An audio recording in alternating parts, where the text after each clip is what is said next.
He raised his hand at me, his own mother, all because the soup wasn't salty enough. The next morning, he said his wife made him do it. That's when I decided enough was enough. I raised him once. Now, I was going to teach him a lesson he'd never forget. My name's Martha, and I'm 58 years old. I never imagined I'd be telling this story. The story of how my own son broke me, and how I made sure he'd never forget what respect truly means. I raised my son, Ethan, alone after his father passed away when he was only 7. We didn't have much, just a small house, a garden out back, and a love that held us together. For years, I worked double shifts at the diner, sometimes skipping meals so Ethan could have enough. I never complained. He was my pride, my reason. When Ethan got into college on a scholarship, I cried with joy. I thought, finally, all those nights I spent praying have paid off. But what I didn't realize was that success can sometimes twist a person, and love can blind them to the very people who made it possible. Ethan graduated, landed a corporate job, and soon after married a woman named Clara. I wanted to be happy for him, truly, I did. But from the moment I met Clara, I knew something was off. She had this way of looking at me like I was some old, useless thing cluttering her perfect world. Whenever I visited, she'd sigh or roll her eyes at the smallest things. If I brought homemade food, she'd whisper, "It's too greasy," or "We don't eat like that here." Still, I kept trying. I'd bring small gifts, knit baby clothes when she got pregnant, and smile, even when she forgot my birthday. But slowly, Ethan began to change too. He stopped calling as often. He stopped visiting. And when he did, it was like I was talking to a stranger.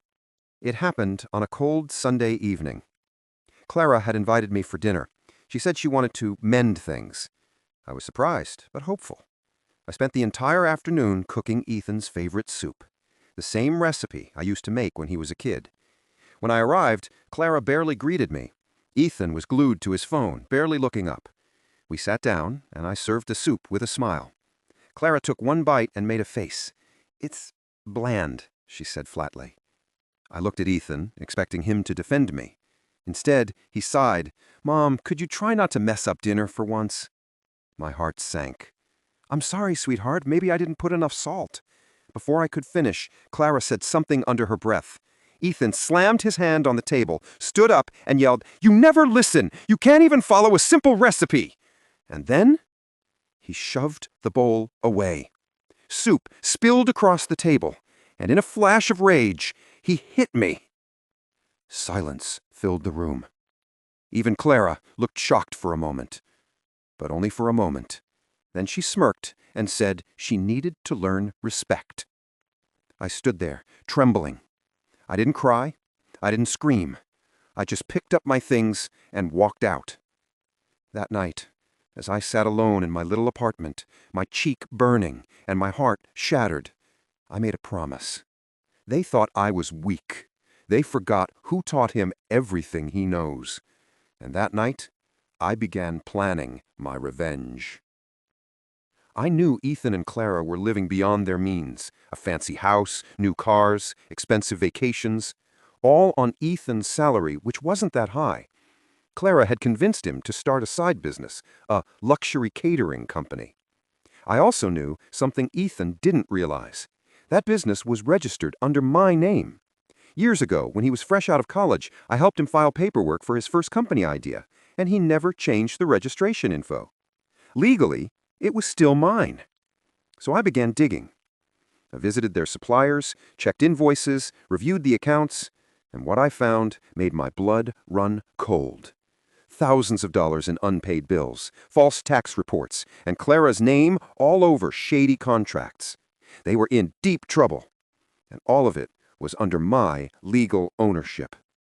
I had two choices: let it slide and keep being the weak mother, or take everything back and let them see what disrespect costs. Guess which one I chose? The next morning, I met with a lawyer, an old friend from church. After reviewing the documents, he said, "Martha, this company is legally yours. You can liquidate the assets." And that's exactly what I did.